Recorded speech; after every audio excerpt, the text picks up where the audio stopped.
Vamos falar também de Bolsa Brasileira em geral. Como é que vocês estão enxergando a Bolsa? Né? Você já falou de expressar em Gerdau, mas e o resto do portfólio? Como é que você está enxergando o Brasil nesse momento? Cara, eu acho assim, passageiros da agonia, né? Nesse momento, assim, eu acho que o Rogério falou muito bem isso nesse painel também, que nesse momento, o Brasil tá bem claro para o mundo que o Brasil é a mediocridade ali mesmo, essa complacência, essa coisa meio macunaímica, né? Vai indo aí. Para o mercado, foi uma surpresa o Haddad, para mim não foi. E eu falei isso, não estou falando isso como um engenheiro de obra feita, porque eu falei isso à época. Eu falei, ó, eu tinha estado com o Haddad e falei, cara, esse cara, ele ouve. Assim, é diferente dos outros. Assim, ele ouve, ele é agradável, ele conversa, ele compõe. E, inclusive, tem um mérito que eu acho que o Paulo não tinha, que é ele tem humildade de ir para o Congresso. Não dá pra você matar no peito e falar, eu vou mudar tudo isso aqui. Cara, funciona mais ou menos do mesmo jeitão há 1.500 anos, há 524 anos, entendeu? Não adianta, você não vai mudar, eu não vou mudar, você pode fazer pequenas, mas tem um jeito de funcionar e você vai ter que obedecer a certos ritos e liturgias, porque sozinho seu ego pode ser maior do que a capacidade de entrar no Congresso. Não vai. Eu já não estou dizendo que o Paulo não, que ele seja tão bom economista, mas uma coisa é você ser economista, uma coisa diferente é você ser ministro, que por definição é um caso político, não é um caso não é um cargo acadêmico. E acho que o Haddad tem feito um ótimo trabalho, mas por outro lado todo o governo empurra na outra direção também. Então você fica com boas notícias vindas do Haddad e do Congresso. Cada país tem um herói que merece, o nosso herói é o Arthur Lira. Então assim, você vê que também é isso, é a mediocridade de sempre. E vai indo, né? E aí o que deve acontecer? Da mesma forma que a gente foi dizimado pela alta de juros. Assim, eu não sei, assim, a indústria de fundos de ações no Brasil teve o segundo maior drawdown da história, né, desde julho de 2001 para cá. Esse nível de resgate, em termos absolutos, até porque a indústria está maior também, é meio injusta essa comparação, mas eu vou fazer só para provar meu ponto. É o maior nível de resgate da história. E assim, as ações, o Ibovespa, beleza, não está tão mal, mas se você pegar, cara, algumas ações são literalmente dizimadas, né? Todo aquele fake tech brasileiro, destruído, né? Mas não é que caiu 20%. Caiu 95, 90, 80, 85. Assim, isso para o investidor de valor é uma frustração enorme, né? Pô, Natura, coisas que... E tem essa parte meio tóxica, né? Mas tem um outro nicho que era coisa boa, né? Beleza, a gente achou que Magalu era premium e não é premium. Tá bom. Mas assim, pô, Natura era uma baita empresa. Renner, Apivida, Localiza, Alpargatas, Redditor... Cara, coisa que caiu 50, 60, entendeu? Então o negócio foi um nível de destruição de valor enorme. Então isso muito por conta... Claro, a gente também topou valuations que eu acho que a gente não toparia mais. Em retrospectiva é sempre muito mais fácil. O mundo também empurrava a gente para essa narrativa, né? O juro é zero e tem dinheiro infinito, tá bom. Então o WeWork vale o que valia, né? Enfim, estou dizendo isso porque eu acho que quando o juro cair, aí a dinâmica muda, né? Que aí deveria ser o ciclo virtuoso deveria se estabelecer. O gringo vem, não precisa de muita coisa, porque também não tem liquidez nesse mercado. Os volumes da B3 cada vez mais são preocupantes, inclusive a ação sofre por conta dos baixos volumes. Você começa a atrair o fluxo do gringo, a porta é pequena também na saída e na entrada, você tem um nível de short não desprezível, o mercado está muito long short, muito tático. Você deveria ter uma arrancada boa. Olha o que aconteceu em novembro, dezembro. O Fed vai cortar, já foi uma correria maluca. E aí, provavelmente, fundos de ação, multimercado volta pelo menos a estancar a sangria, eventualmente a voltar a captar, até porque não vai ter mais tanto cri-cra, né? Acho que o Marcos Pinto ali fazendo um trabalho espetacular. Esse cara é um cara que, assim, eu fiz uma live com ele, o Brasil merece conhecer esse cara. A profundidade, que é um cara da escola Daniel Goldberg até ali. A gente conhece, o Marcos ele é excepcional mesmo. Então, e até bom em si, inclusive é uma notícia que ela transborda ela mesma, porque assim, você tem um cara dessa qualidade no ministério de esquerda, ajuda muito também. Você vê que assim, cara, não tem muita maluquice, né? Dá pra dormir sem calça jeans. Aqui eu pelo menos com uma calça jeans só, em vez de duas, né? E então, quando o juro cair, essa coisa muda, não tem mais não tem esse dreno enorme que vai ser, que estava sendo essa excrescência dos sem volatilidade, alta rentabilidade e isento, né? Que você vai comprar outra coisa por quê, né? Tudo vai comprar LCI mesmo. Então não tem mais esse fluxo que está drenando. O varejo, depois que andar, deveria ser atraído por isso, até porque a Selic já deve estar indo lá para 10, 9,5, alguma coisa com chance de, se o mundo ajudar e tal, eu acho que é mais para 9 do que para 10, talvez até 8,5.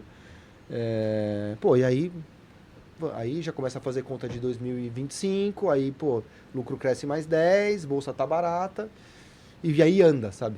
Então eu estou bastante otimista com nomes que são cíclicos domésticos, sensíveis a juro, com alguma alavancagem para você surfar mais, mas não é muita também. Então a gente gosta de Localiza, a gente gosta de próprio BTG, obviamente quando eu falo isso saibam que eu estou conflitado, mas tenho porque gosto, né? Então não é... a própria B3 a gente tem um pouquinho, a gente tem Iguatemi, a gente tem Cosan, que acho que está estupidamente barato, se beneficia muito de queda de juro. Acho que esses são alguns nomes assim que a gente tem. Temos Itaú também, que está indo super bem. Acho que é isso. Tem o Equatorial, né? Que também acho que toda a carteira deveria começar por Equatorial, depois você vê o que você faz. Tem o Eletrobras. E acho que é por aí. Boa. Muito bom. Para quem não viu a live com o Marcos Pinto, qual que é a grande contribuição que Marcos Pinto tem trazido para o Brasil? Cara, como eu vejo ele, eu tô com muito medo de ser injusto com ele. Mas, para mim, esse cara, ele tá tocando uma agenda parecida com o que a dupla Marcos Lisboa, Daniel Goldberg, tocou lá atrás no Lula 1. Que era uma agenda que não se comentava tanto, mas é uma agenda micro, que reforma macro é maravilhosa, a Previdência ela é maravilhosa, mas é difícil pra caramba, né? Uhum. Agora você desatar um nozinho ali, esse negócio do CMN, saiu, ninguém espera, assim, se comentava, mas não, ninguém passou ali, ó, pum, e mudou pra caramba a regra do jogo, em favor do nosso mercado. Então são pequenos nós setoriais com foco na indústria financeira que vão levando, você vai empilhando uma série de ganhos muito importantes, eliminando distorções que são bastante importantes. Então toda essa história do rotativo tá com ele. Tem um negócio super importante, te interrompendo, que foi aprovado ano passado, que é o novo marco de garantias. Que é um trabalho do Marcos, que passou pelo Congresso e tal, que destrava... É muito a evolução da agenda lá do Lula 1, que o Daniel e outros tocaram, de trazer eficiência microeconômica para o Brasil. O Brasil é o país que mais tem ineficiência microeconômica. O Congresso é o locus de você criar ineficiência microeconômica para beneficiar algum grupo específico, né?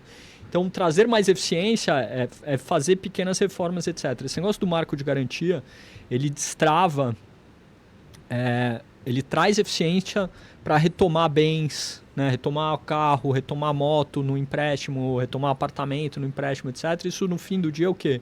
É mais volume de crédito, é mais... taxas mais baixas, é um custo do crédito agregado mais baixo. Esse é um negócio pequenininho, que ninguém fala. Óbvio, aqui pra gente, o negócio do LCI, LCA, etc. é super importante, porque a indústria estava sendo destruída por uma ineficiência tributária, né, que foi criada e concedida por um certo grupo de pessoas e depois completamente abusada. Mas eu acho que da perspectiva do país e do crescimento, inclusive de 2024, você fala com os bancos, né, tem aceleração de crédito para esse ano que acontece em parte porque se aprovou um novo marco de garantias. Tá? E ninguém fala disso. Eu acho até que o Marcos quer continuar não muito conhecido, entendeu? Mas assim... Pô, já ia falar que eu ia trazer ele pra cá. Tem determinados heróis no Brasil que, cara, são abnegados, que topam ir lá para Brasília, trabalhar, tomar tapa, tomar esculacho, cara, o Daniel Goldberg, você pensar assim... isso. O Daniel Goldberg, você precisa de 5 minutos para descobrir que ele é o cara mais inteligente da sala, né? Esse cara foi secretário, entendeu? Então é isso, né? Um herói, assim. É isso. Então, o Marcos é um desses caras realmente E esse negócio do marco de garantias, por exemplo, a gente vai ver daqui a pouco, cada vez mais os bancos vão falar disso. Né? A gente ainda conversas com alguns dos bancos grandes, já apareceu esse tema como um fator que vai ajudar o crédito esse ano no Brasil. Né? Então tem... E tem N outros exemplos de reformas microeconômicas que podem ser feitas, e é um desafio, entendeu? E, pô, tem um cara que é bom, é inteligente, é qualificado, trabalha duro, e, pô, nesse negócio de micro é detalhe. Uhum. É o que está escrito na linha de uma lei, de um decreto, não sei o que lá. E tem alguém bom olhando e fazendo isso aqui, às vezes faz muito mais diferença do que a coisa que é mais sexy que aparece na capa do jornal. Parreiras, queria que você falasse um pouco da carteira de ações ali, o que vocês têm, mas antes só agradecer aí 650 pessoas nesse momento na live, pô, valeu demais. Se tem gente chegando agora no canal, já se inscreve ali no Market Makers, que a gente está crescendo e quer crescer ainda mais, e agradecer demais aí toda essa audiência muito forte para uma quinta-feira à tarde. E Daniel Goldberg, hoje, enquanto a gente está ao vivo, eu até olhei antes da gente começar, o episódio que ele veio aqui bateu 100 mil visualizações hoje, foi hoje mesmo. Então é o terceiro episódio que supera aí os 6 dígitos de audiência. Então um abraço também pro Goldberg. Sócio agora quem não viu, veja, né? Que é uma aula, enfim. Mas... Em partes, né? Porque é bem longo também. E até pra não veja acelerado, né? Não veja a versão acelerada. Mas como é que vocês estão expressando as posições em bolsa? Enfim, aqui fazendo o disclaimer que eu estou falando aqui pelo Elmer, né, nosso sócio que toca a carteira de ações Brasil e o time dele. Eu diria que assim, a gente tem, no nosso livro de ações, a gente tem empresas que a gente acha que são ganhadores estruturais, quase que independente ou menos dependente do ciclo agora, né?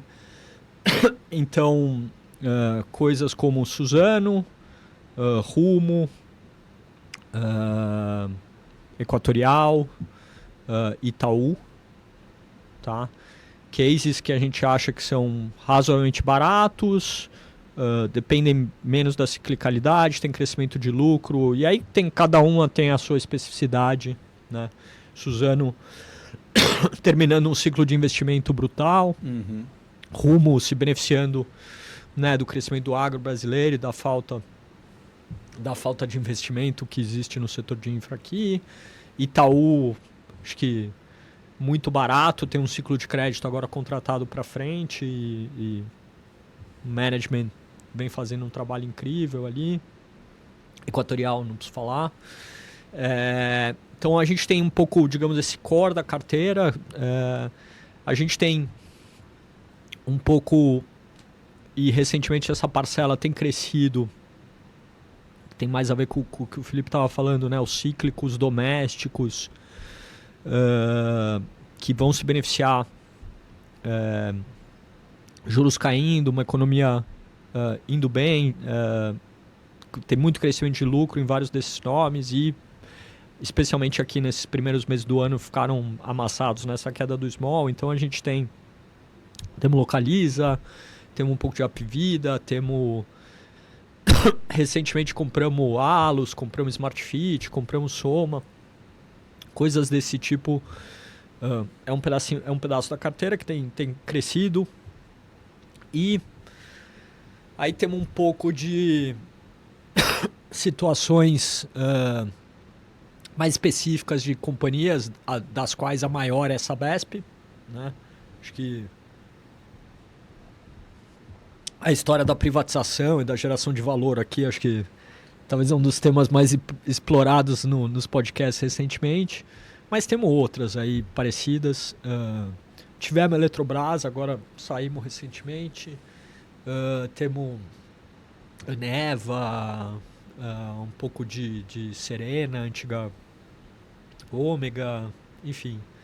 E aí temos algumas coisas... mais menores, mais sim, business que assim, a gente não tem maior um pouco por liquidez, assim, coisas como o Curi, por exemplo, sabe? Tipo, um negócio que é inacreditavelmente bom. O ciclo tá bom, mas o estrutural é bom, etc. E a gente só não tem uma posição muito maior, um pouco por liquidez. A gente tem direcional também, falando disso. E tem falando de Soma, a gente tem Arezo também, que agora tá andando. Bom, junto, agora né? é a mesma coisa.